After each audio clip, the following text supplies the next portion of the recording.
In a daring social experiment, billionaire Jeff Bezos disguises himself as a homeless man to see how a prestigious Beverly Hills bank treats someone who appears destitute. But before we reveal the shocking twist, make sure to hit that subscribe button so you never miss a story like this. And hey, tell us where you're watching from in the comments. We love hearing from our viewers around the world. The afternoon sun bathed Beverly Hills in gold as luxury cars glided down pristine streets. Here, money wasn't just power, it was identity. The rich moved with an air of untouchable confidence, their designer clothes and expensive watches acting as silent badges of status. Among them was a man who did not belong. His hoodie was torn, his jeans frayed, and his once white sneakers were now a dull gray. Despite his ragged appearance, there was something unusual about the way he walked. There was no hesitation, no fear of judgment. This was no ordinary homeless man. This was Jeff Bezos, one of the wealthiest men alive, and today no one recognized him. For years he had been at the top of the world, a name that opened doors, a fortune that could buy anything. Yet a question always lingered. Would the world treat him differently if he had nothing? No power, no reputation, no wealth. Just a man with nothing to his name. Bezos approached First Summit Bank, an institution that catered to the elite.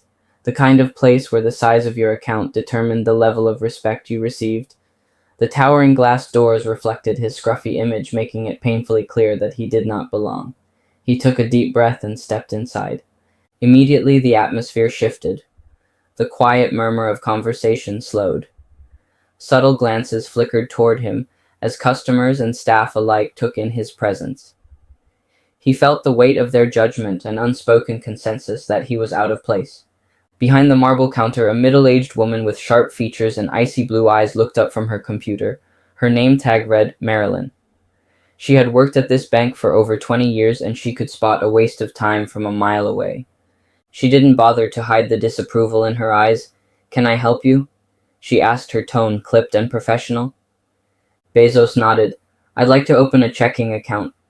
The words seemed to amuse her. She folded her hands on the desk and smiled, though there was no warmth in it. "Our minimum deposit is $500. Do you have that with you today?"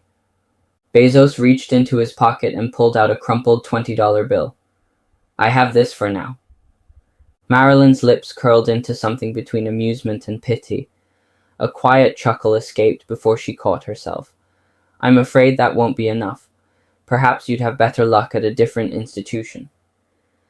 Bezos remained calm, taking in the stares of the other customers.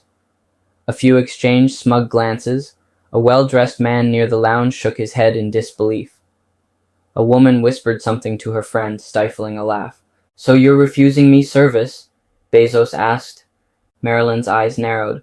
"I'm refusing you because we have policies and you don't meet them."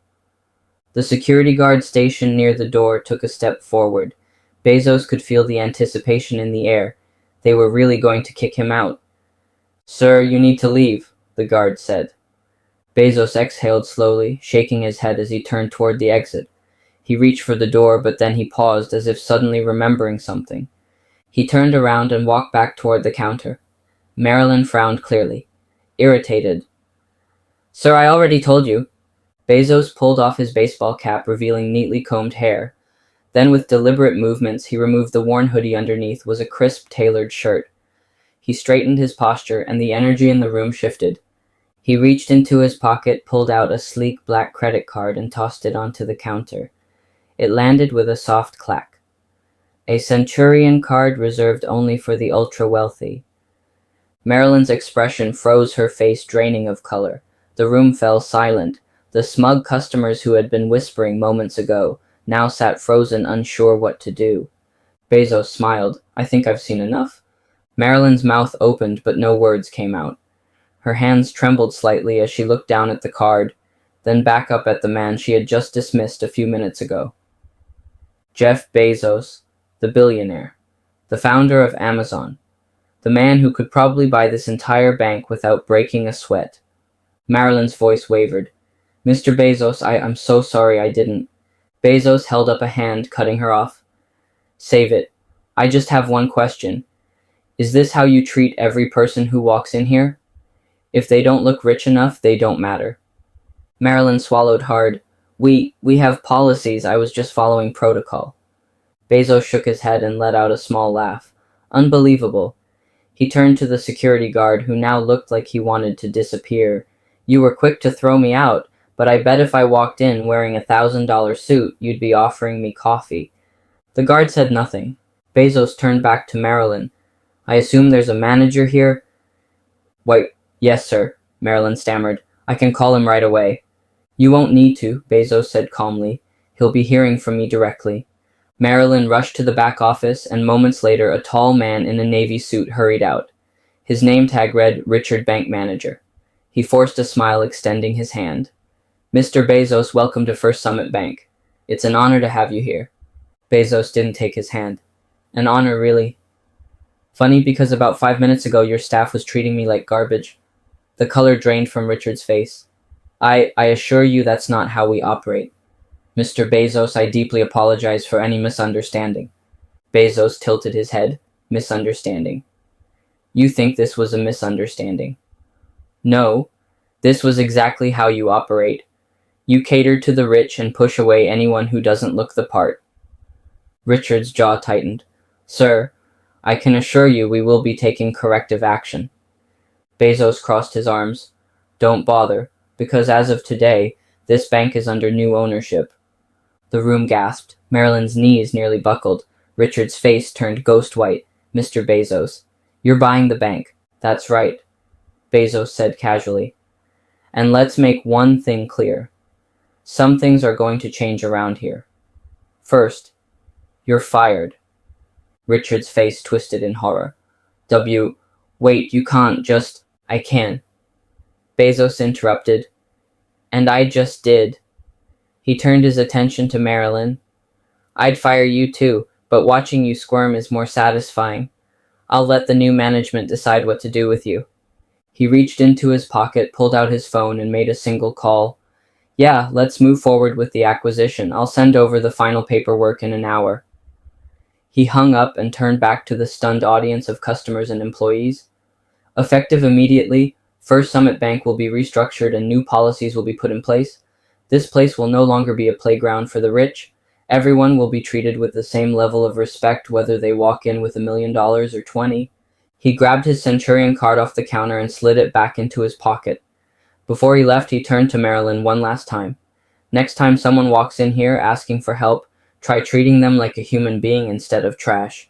With that, Bezos turned and walked out the same doors he had been thrown out of moments earlier. But this time, every eye in the building was on him. Not with pity, not with disdain, but with absolute shock. Outside, he took a deep breath of the warm Beverly Hills air, smiling to himself. Money didn't make a person worthy of respect. Everyone deserved to be treated with dignity. And now he had just made sure that at least one more place in the world understood that lesson. Bezos stepped outside the bank, the warm Beverly Hills air brushing against his face. He looked around at the people passing by, still lost in their own worlds, completely unaware of the chaos that had just erupted inside. A smirk tugged at the corner of his lips. Buying the bank was just the beginning. He wasn't done yet. He turned back toward the doors and walked inside again, this time with purpose. The entire bank staff was still frozen in shock. Marilyn stood stiffly behind the counter, her face pale. Richard, the former manager, was rubbing his temples, as if trying to make sense of what had just happened. The customers, some of whom had been laughing at him just moments ago, now watched him with wide eyes, whispering among themselves. Bezos clapped his hands together loudly, breaking the silence. All right, since I'm now the owner of this fine establishment, I think it's time we have a little fun. Marilyn swallowed hard. Mr. Bezos, what do you mean? Bezos ignored her and turned toward the customers. Tell me something. How many of you have ever walked into a bank and felt like they didn't care about you? Like you were just a number, or worse, not even worth their time? Silence. Then a few hesitant hands went up. A woman in her late 50s nodded. Happens all the time, she said. If you don't have a fat bank account, they treat you like you don't belong. A younger man dressed in work clothes spoke up. Tried getting a loan for my small business last year. They wouldn't even let me finish my application. Said I wasn't, qualified. Bezos nodded. Well, today that changes. He turned to the tellers, who were still standing in nervous silence. Here's what's going to happen. We're going to take $10,000 from this bank's vault and we're going to hand it out. Right now.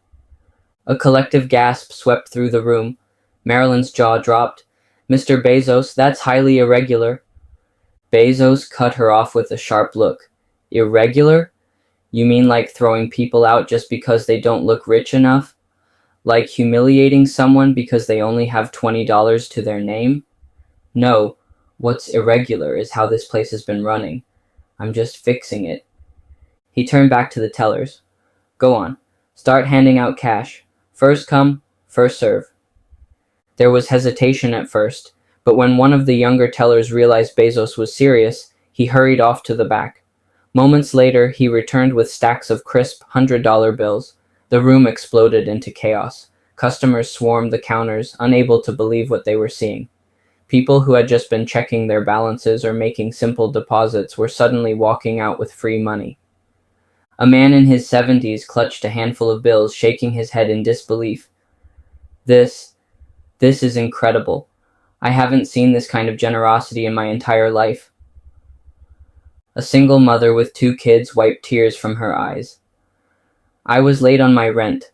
This is going to save me, she whispered. Bezos simply grinned, watching as the bank transformed before his eyes. The same place that had treated him like trash just moments ago was now buzzing with an energy it had never seen before. Meanwhile, Marilyn stood frozen in place, her lips pressed into a thin line. She looked to Richard, silently pleading for him to do something, but the former bank manager was no longer in a position to help. He was just another jobless man in an expensive suit, standing among the very people he used to look down on. Bezos caught her expression and chuckled. You don't like this, do you, Marilyn? She turned to him, her voice stiff. This is ridiculous. You're turning this bank into a circus. Bezos shrugged. A circus? No, Marilyn. This is called giving back, something you wouldn't understand. She huffed, crossing her arms. Well, I hope you're happy, because I won't be working under you. I quit. Bezos raised an eyebrow, pretending to consider it. You know what?